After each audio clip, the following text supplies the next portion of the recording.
I'll do that first.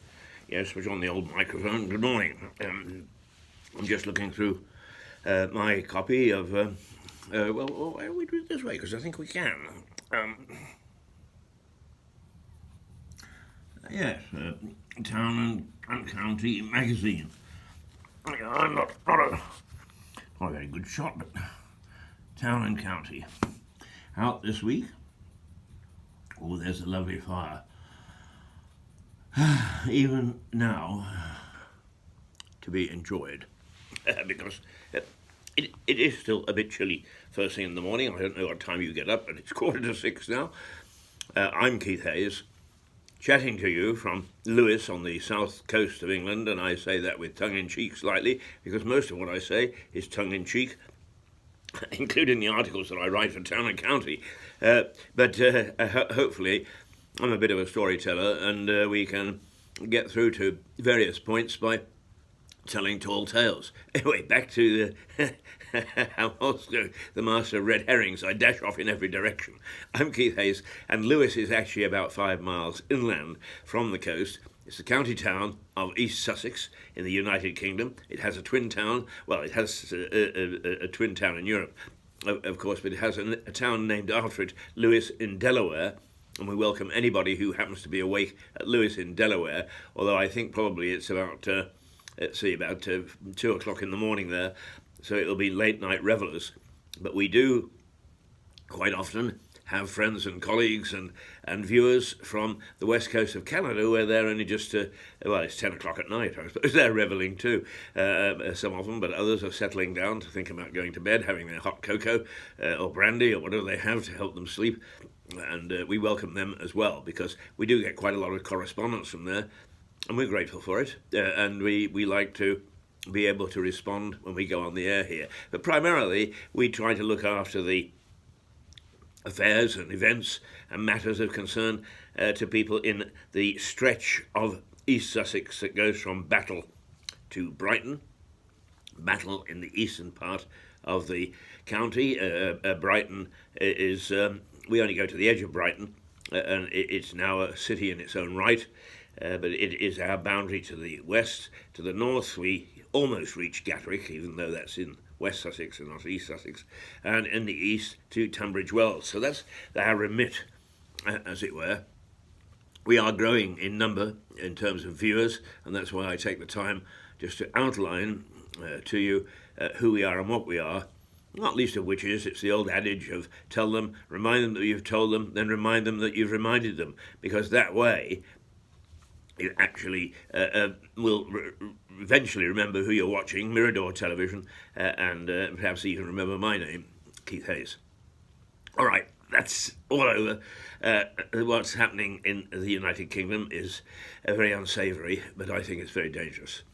Our politicians, who live in a sort of a pipe dream, they live in a bubble, they aren't aware of how people feel, what's going on around them. They're much more interested in order books, presidents, protocol, and so on in the House of Commons, and they follow that without understanding that what we expect from them is that they apply it to the daily life and betterment of our society in this country. And all they're doing is that they're fiddling on their own feelings at the moment, and we are now staring at another 6 months to worry about Brexit, as if that's not going to unsettle the country even more.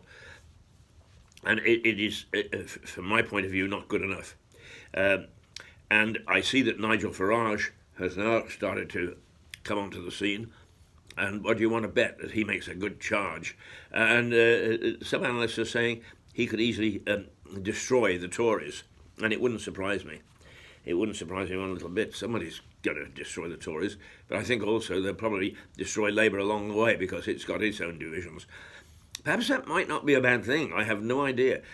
The problem with what's happening at the moment is that there is so much being done individually, and partly by the Speaker, partly by the House, partly by the dithering of the silly government, is that the precedent is being set. That's okay, because that's the way our Constitution works. It's unwritten, it goes on precedent and decree. But the fact of the matter is that sometimes you can get to such a stage that, hey, look what it did for us right now. We can still get our Spanish tomatoes. Some of the Remainers get worried about. But then you find that the new situation which you so desperately wanted occurs only to be subject to the same rules which allowed it to occur, if you get my drift. And in other words, we could go on for years of muddled debate, indecision, and so on. And in that atmosphere, that's when the bad guys flourish. That's when we get the guys who realise that there's an opportunity there and they take it. So, in all this, be careful what you wish for. What I wish for is to see the House of Commons and our Parliament and our government settle down and start to behave in a sensible way. Wishful thinking, probably at the moment. Anyway, down to local politics, and I noticed that somebody has complained in one of the groups that a number of candidates have standing in different wards or different constituencies. I'm not sure that I quite understand that. Different wards, of course, it would be. Constituency is the whole of the Lewis district. But I didn't know that you could stand in multiple wards. If you can, that seems to me to be something which needs to be addressed. I don't think that it might help the parties, but it doesn't help the individual, and it doesn't certainly help our community. But I've also said I don't think we should have party politics in Lewis, or not just in Lewis, but at a local government level. I think that the way that it's behaved in the last 4 years, certainly, and probably the last 8, with the cabinet system, which was introduced in 2000, or at least legislation was introduced in 2000, so that we can have the cabinet system, is iniquitous. It means that just a few selected people, not chosen by us, can run the town, the council, in any way that they want, and in many ways they have, and they cause a complete bollocks. So I think reform is in the wind, and part of it is getting rid of party politics. Vote for what you believe, and not because the party says so, or because you have to be loyal to your party. We don't want that as a populace. What we want are councillors who will represent our views. A lot of people maybe say, yes, but is my councillor belongs to this party or that party. He's very hard working. That's not good enough. Just because he's hard working is, you can hard work your way into danger and difficulty. What we want are people who are concerned about the way we're governed and concerned that they are doing the best for us. And that's really what a lot of this election is all about. So you ask your candidate or candidates, even if you have to do it online or drop a note or through the letterbox or whatever, because they're fond of dropping stuff to us in the letterbox, is instead of all these platitudes about all these wonderful things you're going to do, is how do you feel about the way we're governed and how do you feel about party politics? We might get a bit of a shock.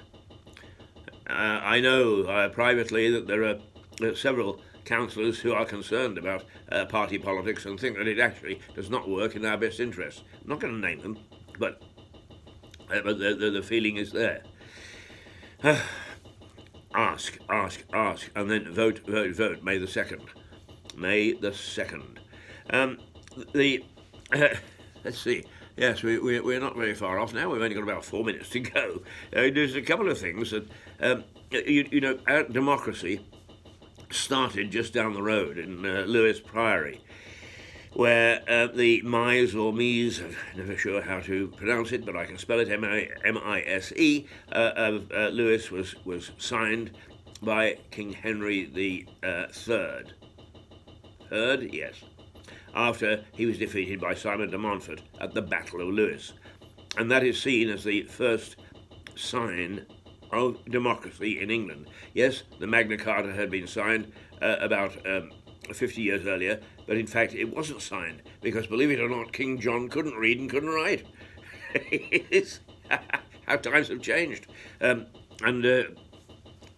the Battle of Lewis was very key, and it's being reenacted on, I think it's the 8th of May. And the organisers are saying, if you want to get involved, if you want to be a serving wench, as they call them, I'm terribly sorry, ladies, serving wench, or a knight in shining armour coming to the defence of anybody that happens to be around, then get in touch with them, because they are looking for people to take part. But I think that it is something that I personally would like to go and see, because the Battle of Lewes, to me, is a key moment in English history, not only to me, but to most historians, and actually, if you think about it, to you. And if we can't safeguard what happened in Lewes in our own council, then it's not just the politicians' fault, it's our fault. We've got to vote. Less than 35% throughout England and Wales vote in local elections. And then they moan the day afterwards. Well, if you want to moan, you've got to earn the right. Vote, and make sure, if you don't want to get involved in local politics, and many of us don't, at least that you make a contribution to putting the right people in place to govern us and to be concerned about us, rather than either their political party or some of their damn silly rules, and, if I may say so, over-ambitious targets, such as mergers of Eastbourne and Lewes, which has gone disastrously wrong, and now nobody knows what to do about it except put their head in the sand and congratulate the officers on what they're doing. Well, I hope, chaps, that those of you who aren't standing anymore, now that you're back amongst us, I hope you start to reap the whirlwind. You know, I hope you've got a pothole big enough to take a bus and try to get hold of the local councils. A disaster. Actually, it's not the responsibility of the district council, but nonetheless, you will find issues that you need to get hold of the local council and just try it. But no, don't worry, because the leader of the council says, and so does the chief executive, that the phone system is okay and it'll be put right next week. That was 1.5 years ago they started to say that, and they're still saying it. Lastly, and I've said this before, on the Bevenden Trust, is the day after, 2 days after the election, on the 4th of May, are going to have a laugh day. It's going to be National Laugh Day.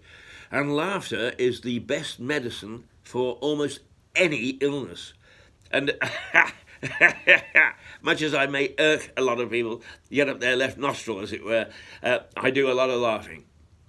I do a lot of laughing with friends. I do a lot of laughing on television. I do a lot of laughing even with enemies. And I've got a few of those as well. So, laughter. It is good for any illness. So let's do a lot of it. Let's join the Bevenden Trust, who look after those people who simply cannot care for themselves, and probably their family couldn't care for them either. It's a very worthy trust. It's very small, but it does a wonderful job, and it really gets people out working on behalf of charities. So, come on, let's... National Laugh Today. I got Parkinson's, right? And I'm going to laugh it away. Apart from thinking it away. Oh, dear me. No, you're not getting rid of me quite that easily. I'm going to laugh this whole damn thing into court. I just wish I could laugh about the politics and that it would make them disappear as well. But one thing first, let's laugh our illnesses away. And until tomorrow, with some more laughter and some more news probably about the political situation, Keith Hayes, Toodle Pip.